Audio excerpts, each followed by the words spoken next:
নমস্কার, জয়শ্রী গণেশ। আপনাদের প্রত্যেককে জানাই স্বাগতম আজকের বিশেষ পর্বের অনুষ্ঠানে। আজকে মূলত আমরা যে রাশিটিকে নিয়ে আলোচনা করব বা চর্চা করব, রাশিটি হলো সিংহ। সিংহ রাশি, লিও সাইন, কালপুরুষের রাশিচক্রের পঞ্চমতম রাশি।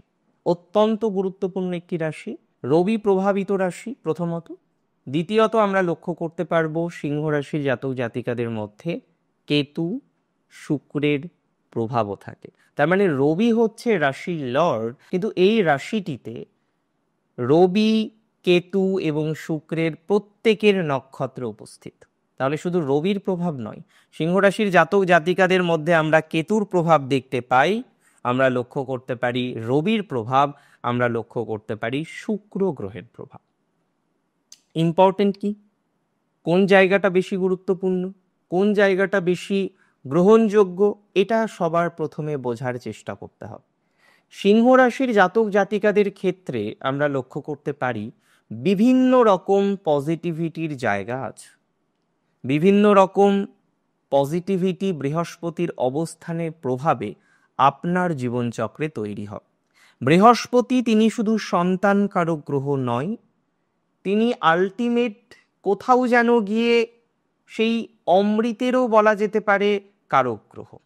তিনি মৃত সঞ্জীবনী জানতেন না, কেননা তার জগতে মৃত্যু বলে কিছু নেই। Very significant. দেবগুরু বৃহস্পতি তিনি বৃহৎ তেজা, তিনি দেবগুরু, দেবতাদের গুরু, দেবতাদের শিক্ষক। এবং আরো একটা বিষয় বুঝতে হবে। কি বিষয়? দেবগুরু বৃহস্পতির প্রভাবে একজন জাতক জাতিকার জীবনে তার সমস্ত রকম গ্লানি থেকে, সমস্ত রকম অশান্তি থেকে বেরিয়ে আসার একটা প্রবণতা আমরা কিন্তু দেখতে পাই।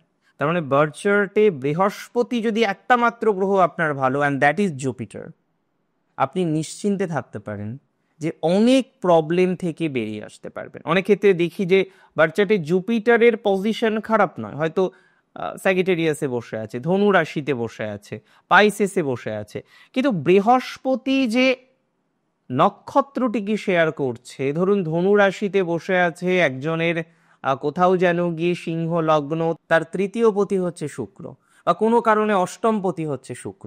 তার মানে আলটিমেটলি গিয়ে সেই বৃহস্পতি সে কিন্তু অষ্টমের ফলাফলও দেবে। দ্বাদশে গিয়ে বসে আছে সেই পার্টিকুলার প্ল্যানেট, দ্বাদশের ফলাফলও দেবে। তার মানে অ্যাস্ট্রোলজিকে খুব স্পেসিফিক ভাবে আমাদেরকে বুঝতে হবে, তাহলে একটা আমরা সঠিক জায়গা পাবো, সঠিক ডিরেকশন পাবো। আমরা যদি এটা আলোচনা করার চেষ্টা করি যে সিংহ রাশির জাতক বা জাতিকা, তাদের বৃহস্পতির এক্স্যাক্ট প্রভাব কোন কোন দিকে আসবে, তাহলে সবার প্রথমে বলি আপনার সাকসেস। আপনি দেখছেন যে সব হচ্ছে, কিন্তু কোনো একটা জায়গায় গিয়ে আপনার প্রাপ্তিগুলো আটকে আটকে যাচ্ছে। আজকে আপনি হঠাৎ করে দেখলেন একটা ইন্টারভিউ দিলেন, ইন্টারভিউটা খুব ভালো হলো, কিন্তু চাকরি হলো না। আপনি কোনো একটা জায়গায় গিয়ে দেখলেন 5 জায়গায় সিভি দিয়েছেন, ইন্টারভিউয়ের কল আসছে না। কোনো একটা বিষয় আপনি অ্যাচিভ করার চেষ্টা করেছেন, আপনি হয়তো বর্তমানে চাকরির সাথে যুক্ত, আপনার প্রমোশন হওয়ার কথা, কিন্তু কোনো একটা কারণে আপনার প্রমোশন হচ্ছে না। তাহলে হোয়াট ইজ মোর সিগনিফিকেন্ট, যে আপনি চেষ্টা করছেন কোনো একটা বিষয় প্রাপ্তির জন্য, চেষ্টা করছেন, কিন্তু সেই প্রাপ্তিটা আপনার হয়ে উঠছে না।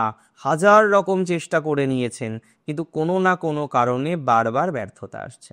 যত রকম যোগাযোগ আপনার জানা ছিল, যত রকমভাবে আপনার পক্ষে যোগাযোগ করা সম্ভব ছিল, আপনি যোগাযোগ করেছেন, কিন্তু সেই যোগাযোগ কার্যত সম্ভব হতে চাইছে না। সিংহ রাশি, জুপিটারের ট্রানজিট আমরা অপেক্ষা করেছিলাম বহুদিন, তার অনেকগুলো রিজন আছে। কারণ দেখুন, অষ্টমে রাহুর উপস্থিতি আপনার জীবনচক্রকে নানাভাবে জর্জরিত করেছে। আপনি হওয়া কাজগুলো দেখেছেন হয়নি, নানা রকমের প্রতিবন্ধকতার জায়গা এসেছে, মেন্টাল প্রেশার বেড়েছে।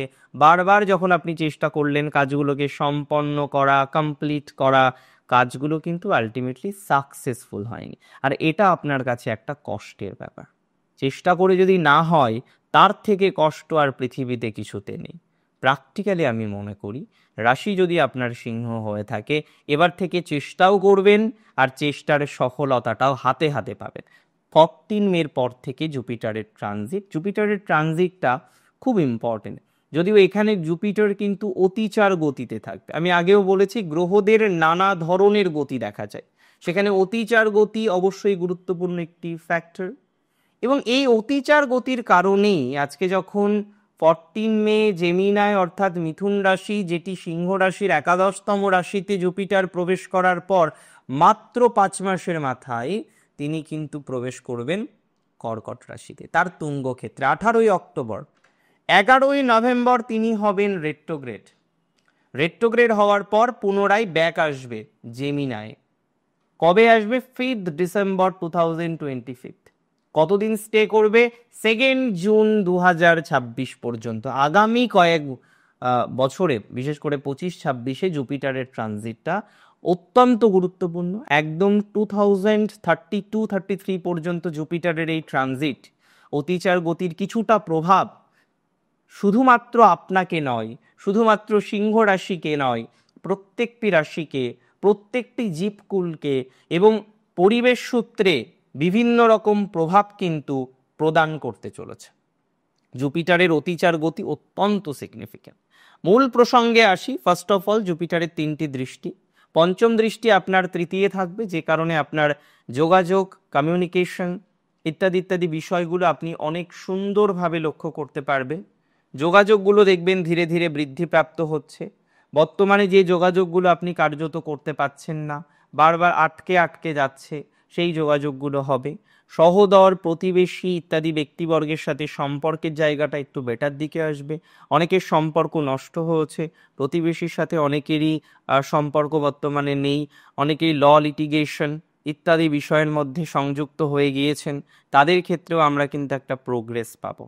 বর্তমানে যে সিচুয়েশন আছে, সেই সিচুয়েশন থেকে প্রোগ্রেসিভ একটা সিচুয়েশন আমরা কিন্তু তৈরি করতে পারবো, এটি নিয়ে কোনো সন্দেহ নেই। মাথায় রাখতে হবে, দেখুন সিচুয়েশন যাই হোক না কেন, we have to control the situation.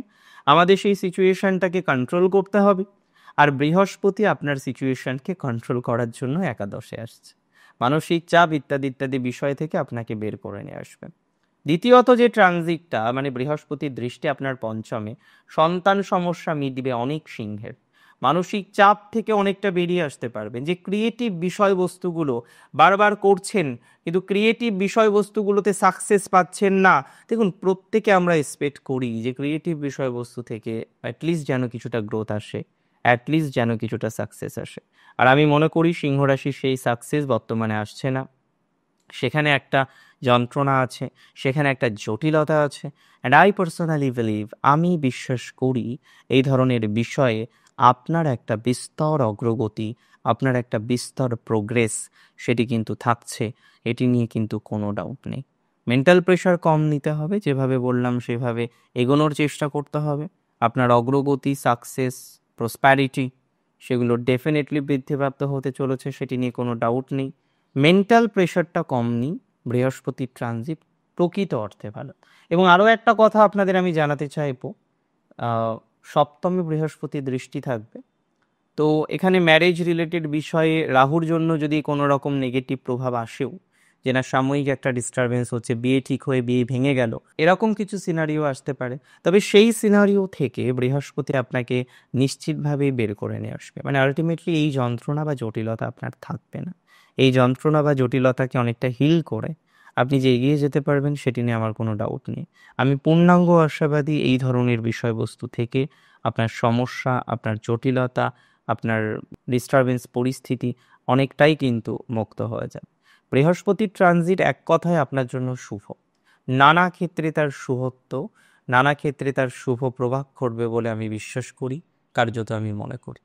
আর রইল বাকি হচ্ছে বৃহস্পতির বার্চাটে অবস্থান। দেখুন যাদের বার্চাটে বৃহস্পতি দুর্বল, রেট্রোগ্রেড এবং নেগেটিভ সিগনিফিকেশন, রেট্রোগ্রেড মানেই খারাপ কিছু নয়, এটিও একটি গতির বিশেষ অবস্থা। তবে রেট্রোগ্রেড নিয়ে একদিন একটা বিস্তারিত আলোচনা আমার মনে হয় দরকার, আমি সেটা চেষ্টা করব আপনাদেরকে উপহার দেওয়ার। আপাতত বৃহস্পতির ট্রানজিটটা নিয়ে আমরা একটু বেশি চিন্তিত, কারণ এই ট্রানজিট বারবার পাবো না। তাই জীবনচক্রকে কিছুটা গুছিয়ে নেওয়ার চেষ্টা করুন। দেখুন এই বছরটা আমি বলবো সিংহের জন্য খারাপ নয়, সিংহ চাইলে গুছিয়ে নিতে পারবে। ঢায়া চলছে, চলুক না, কিন্তু বৃহস্পতিও তো সাপোর্টে আছে। তাই না? সো আমরা কোথাও যেন বিষয়গুলোকে ম্যানেজ করে নিয়ে চলতে পারব। অনেক ভালো থাকুন আপনারা প্রত্যেকে, সুস্থ থাকুন, স্বাভাবিক থাকুন। জয় শ্রী গণেশ।